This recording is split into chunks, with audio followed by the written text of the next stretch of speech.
Hello everybody, if everybody can sit down, thank you. Your phone's on silent. And yeah, my phone's on silent. I'll have to bring these around a small bit here. So hopefully everybody can see me over the podium. I can stand on my tippy toes if you can't. So, Chief Justice, Secretary General, ladies and gentlemen, my name is Gary Lee, and I'm the Managing Solicitor of Ballymun Community Law Centre. And I warmly welcome all of you to Ballymun for the launch of the Chief Justice's Access to Justice Working Group Conference, which was to the report of that conference, which was held on the 1st and 2nd of October last. The conference was organised by the Office of the Chief Justice in conjunction with the Law Society, Bar Council, FLAC and the Legal Aid Board. It proved to be a very useful space to reflect upon access to justice and how it might be enhanced. That this has been driven by the highest judicial office in the land, it's so welcome and hugely encouraging. When Frank Murphy opened the door of our law centre here in Ballymun 20 years ago, he was the first solicitor to practice in Ballymun. Now imagine that, a population centre with 22,000 people and no solicitor at all here until 2002. Yet it goes without saying that solicitors play a central role in justice and in accessing justice. We inform, advise and represent. We inform our clients about the law and their rights. We advise them about how to vindicate those rights. We represent them so that those rights are vindicated. How can there be effective access to justice in a community that's deprived of legal practitioners? There was and continues to be a huge unmet legal need in this community. Our law centre is a community law centre with the emphasis on community. We are embedded in the wonderful community of Ballymun. And yes, we represent people in court and before quasi-judicial bodies, but first and foremost, we bring the law to the people. People who often see the law as something that's used against them, for example, in a criminal law context or a home repossession. We hold legal clinics. We run law clubs in the local schools. We provide legal education and training. We have an alternative dispute resolution service. The issues that we assist our clients with often concern the most basic of human needs: housing, social welfare, healthcare, debt, and so on. We empower people by informing them of the law, and often armed with this information, they can actually help themselves. Other times, it might be a very simple intervention on behalf of the law centre that can sort out their difficulties. Yes, Ballymun is a socio-economically deprived area, but it has a fantastic community spirit. And Ballymun is so fortunate to have many community leaders and advocates, people from Ballymun who constantly give back to their community, people like Rob Murphy and Antoinette Doyle, who are here with us today.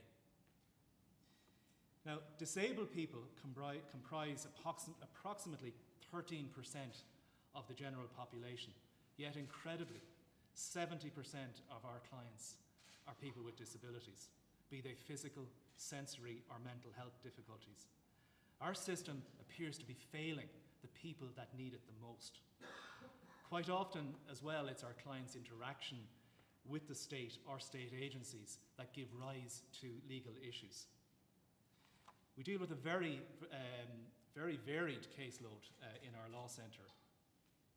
Inappropriate placement of younger people with disabilities in nursing homes, families being summarily evicted from their homes, older people being sold services they never wanted and then being pursued for debt. People refuse social welfare benefits where they have clear entitlements to same, and so on. Justice is fundamentally about fairness. Essentially, we should have legal principles applied in a way that's fair, equal, consistent, and impartial. But what is fair?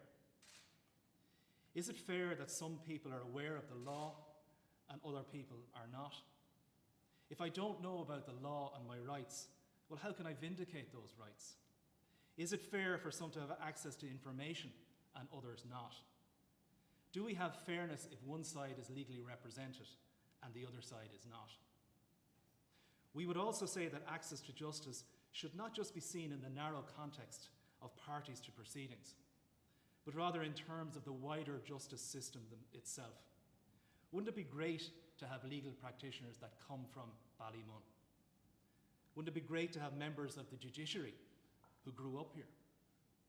Not only would that help normalise the legal system for those from challenged socio-economic backgrounds, but it would enhance the system. Inclusion and diversity should be our bedrock. The more diverse our system is, the more inclusive and effective it will be. But this is not just me saying this. Minister McEntee is a champion of diversity and inclusion.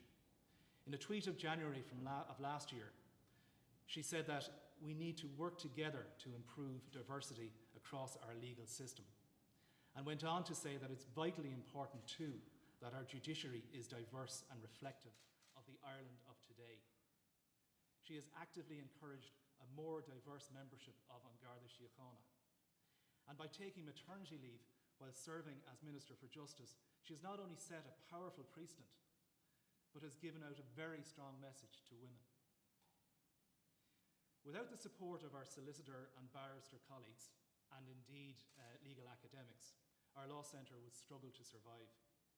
We have a panel of 16 barristers who regularly assist us and act for clients on a pro bono basis.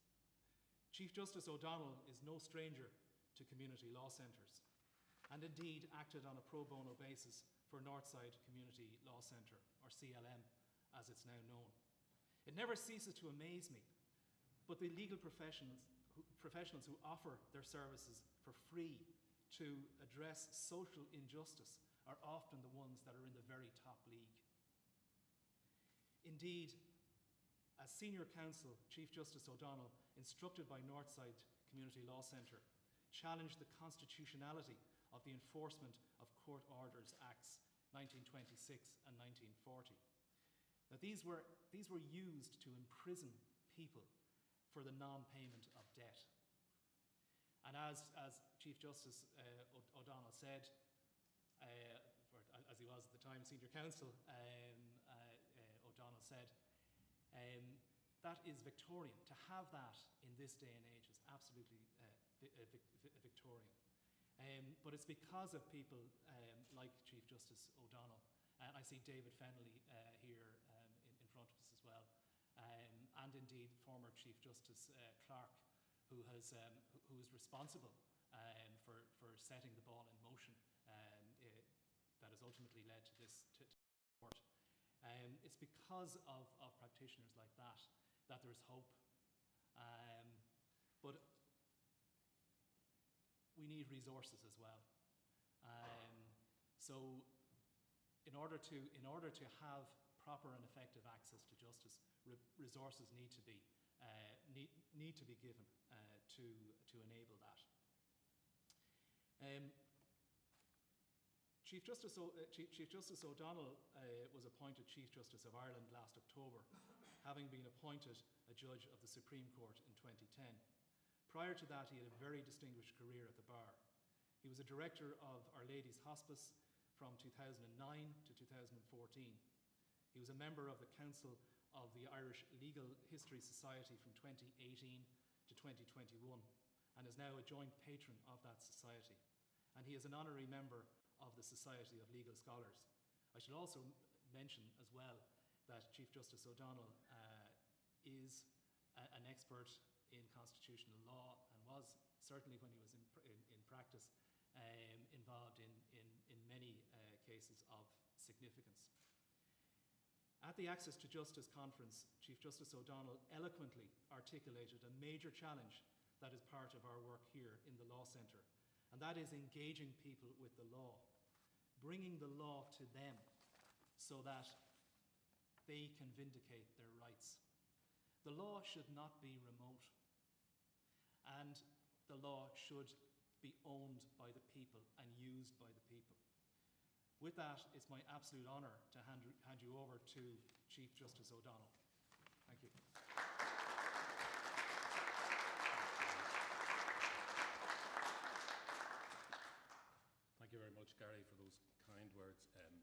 Secretary General, former Chief Justice, Mr. Justice McMenamin, and friends.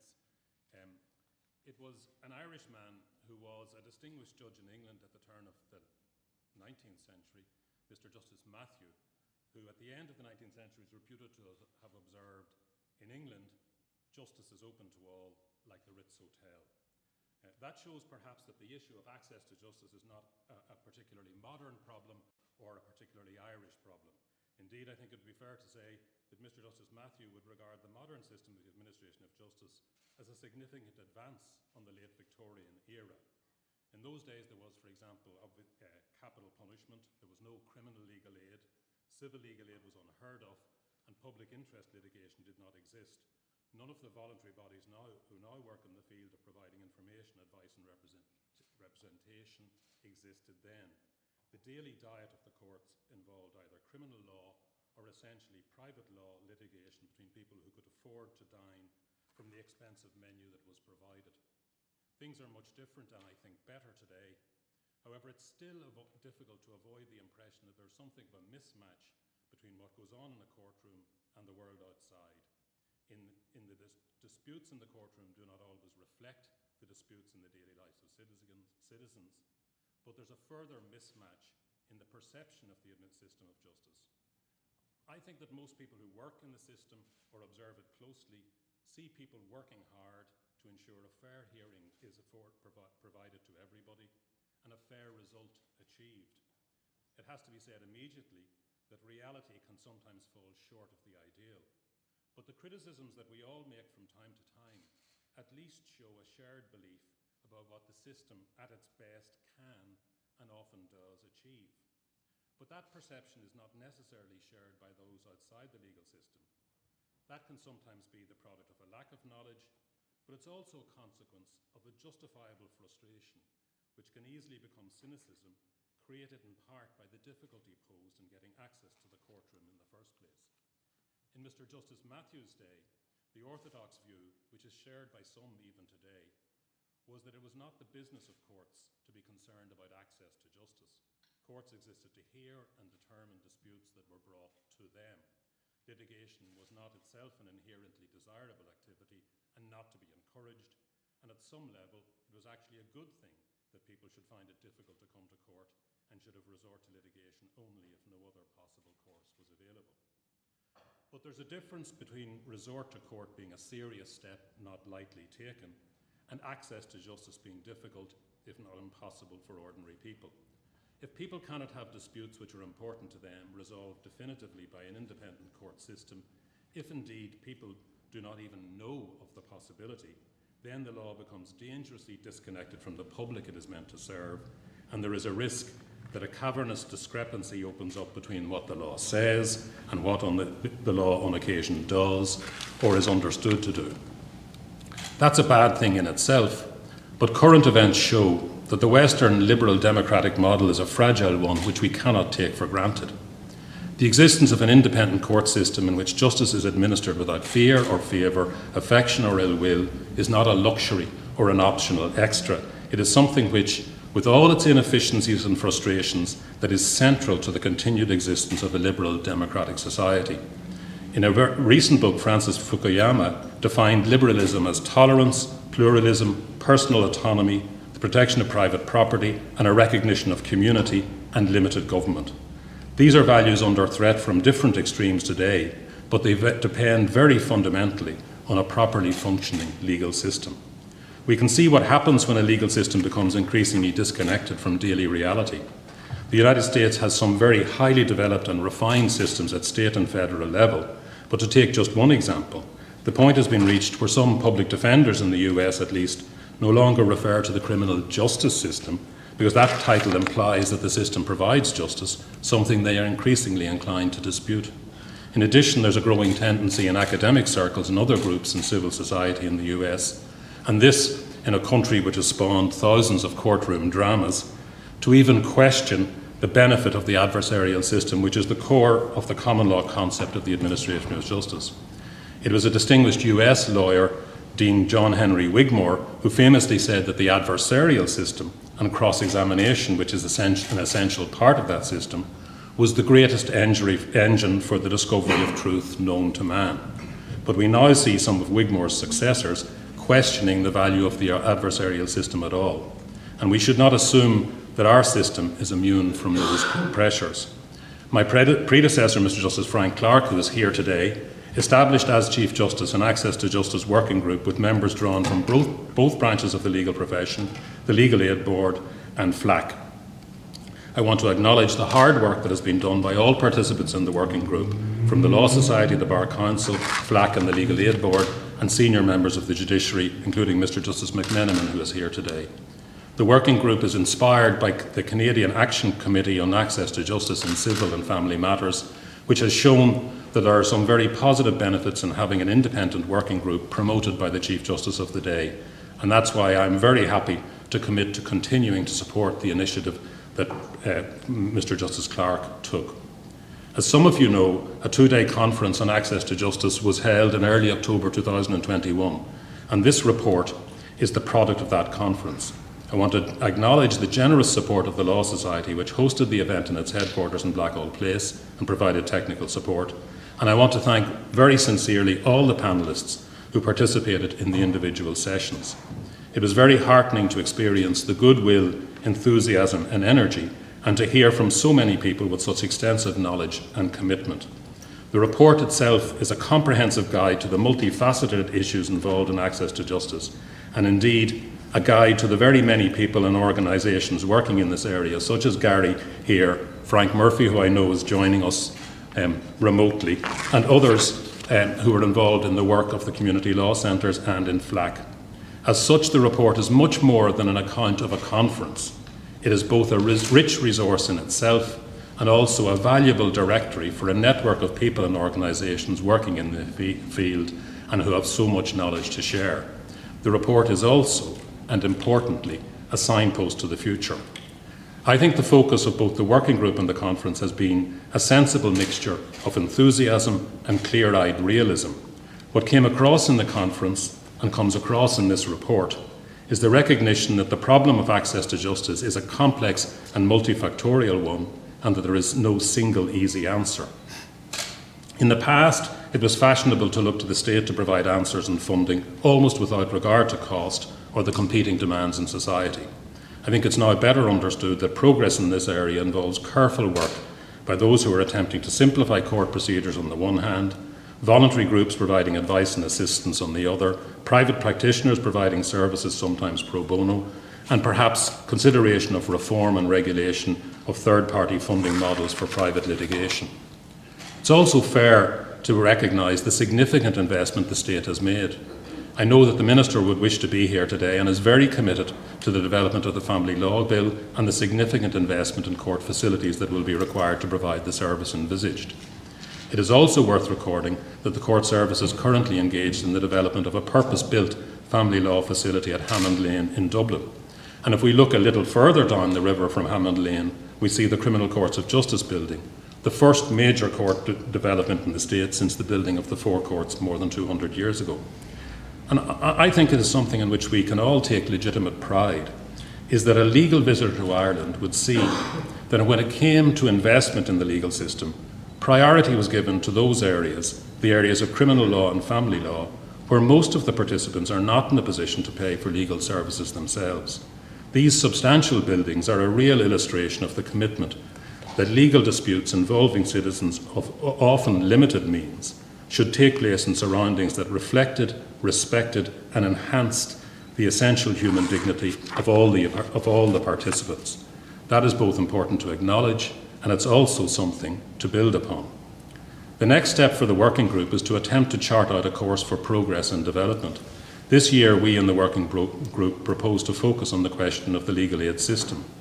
The development of the civil legal aid system in Ireland has been a combination of an initially administrative system, subsequent legislation, and the continuing influence of court decisions both in the Irish courts and in the European Court of Human Rights. Some of the contributors to the conference pointed out that expanded access to justice can provide real and positive economic benefits and more general benefits to society. But it must also be the case that enhanced access to justice can strengthen the bonds that hold society together. It's important to recognise, I think, that the administration of justice is not something that can be merely left to be discovered by those brave enough to pass through the doors of the courthouse. It was the same famous American lawyer, Dean John Henry Wigmore, who spoke about cross-examination, who also said more than 100 years ago that the state has been in the business of justice long before it became involved in the business of education or health. We have to recognise that it is not enough to provide courtrooms and judges, and still ignore the many barriers that limit the capacity of ordinary citizens or indeed businesses to bring disputes to court and obtain a speedy and fair resolution of those disputes. Indeed, one of the key takeaways from the conference was that access to justice is not access to courts. It is, as Gary said, involves at a more basic and fundamental level access to information about legal rights and the law and the court system. And we also have to recognise that the provision of a functioning legal system to which citizens can have recourse is a basic component of a modern civilised society. It cannot, or at least should not, be left to the patchwork of private enterprise, willing volunteers, and a legal aid system that has developed incrementally and haphazardly. I'm very grateful that the Minister for Justice was willing to come to here today as a visible demonstration of the State's commitment to broadening access to justice. I want to welcome the Secretary-General of the Department of Justice, Una McPhillips, and I want to take this opportunity of presenting the report to her and to express the hope that it will be of assistance to the Minister and to the Department, and to look forward to further discussion, debate and cooperation in pursuit of an objective which I hope we all believe, which I hope and believe we all share. Thank you very much.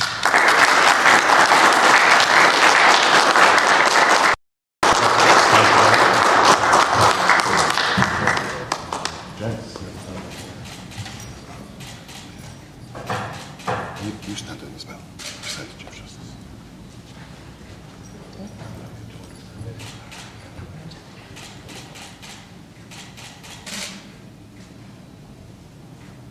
So could you just take a step slightly to the left there, President? Thank you.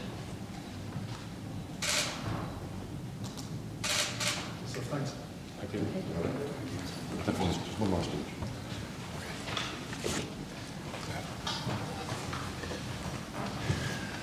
So thank you very much, everybody, for attending. Thank you very much. Yeah, no problem. I didn't realise. No, you're fine, you're fine. I didn't realise. That's fine. I'm going to introduce you now to Secretary-General Una McPhillips, who's going to say a few words on behalf of the Minister, I suspect.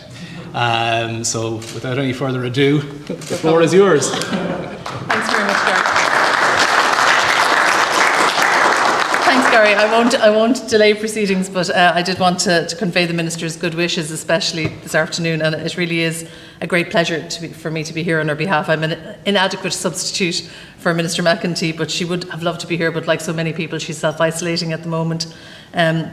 I was really struck by the Chief Justice's remarks there, and I was on the receiving end, Chief Justice, of that enforcement of court orders case that Gary referenced earlier.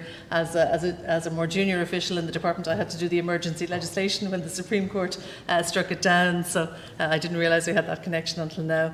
And I suppose earlier in my career, together with Una Buckley, who's the Deputy Secretary on the civil side, and Philip O'Leary, who's a member of the working group and is here today, I had the privilege of serving on the Legal Aid Board for several years, and it certainly taught me a lot about the issues and the challenges and the limitations of the current system.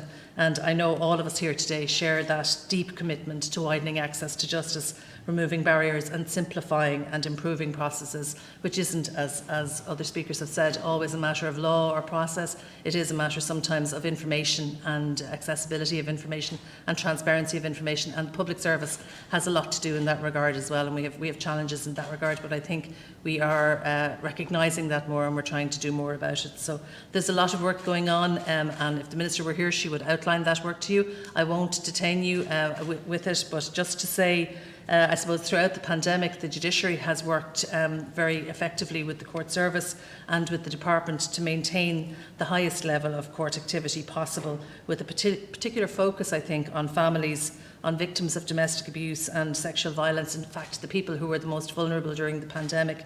And this collaborative spirit gave rise to many innovations through the use of technology. The introduction of remote hearings at the unprecedented pace that it was just one example. And as we emerge from the prolonged period of uncertainty, it's certainly our intention in the department to maintain and build on that collaborative spirit and that innovative approach. And I think we are at a moment in time, and there is momentum. And certainly out of the conference, we were speaking earlier of the spirit of optimism and that moment that we have to capture and make the most of now as we go forward. The Chief Justice has referred to the enormous amount of work that's going on in the family justice space in particular, and it's something we're very committed to in the department. There's an enormous programme of work and a family justice strategy to emerge later this year, and I think that will be a big change in the system, and hopefully one for a positive thing. Making the civil justice system more efficient and easier to access was, of course, also the goal of the landmark review of the administration of civil justice that Peter Kelly chaired in the last couple of years. And there are 95 recommendations for reform in that, and the department is currently preparing the first bill to implement a number of those recommendations from the review. Costs are part of that, and economic research is currently underway to ascertain the best way to achieve that goal. And we're also engaging with the court service and their user groups to progress some of those recommendations, particularly relating to disadvantaged litigants.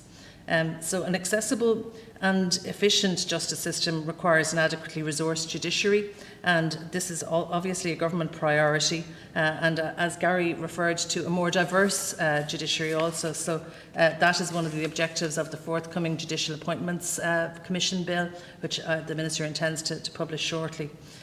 Finally, I just mentioned that our Justice Plan, we have a Justice Plan 2021.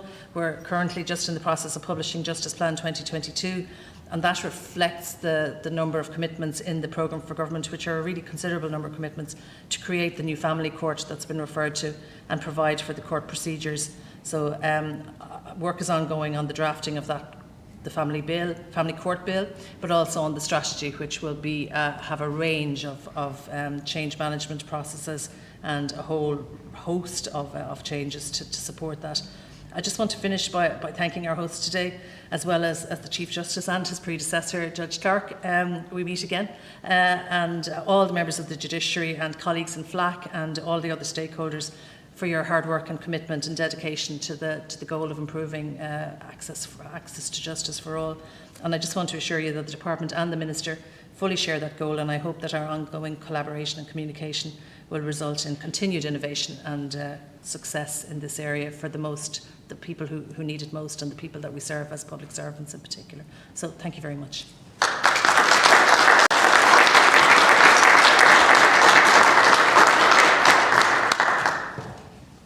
Is it safe to call a halt to proceedings now? I'm glad I let you speak. Thank you, Secretary General, and indeed Chief Justice, for very encouraging words, but especially for coming out here to Ballymun, and we really appreciate that. And your presence here has significant meaning for us. I just want to underline that. And say thank you, very much.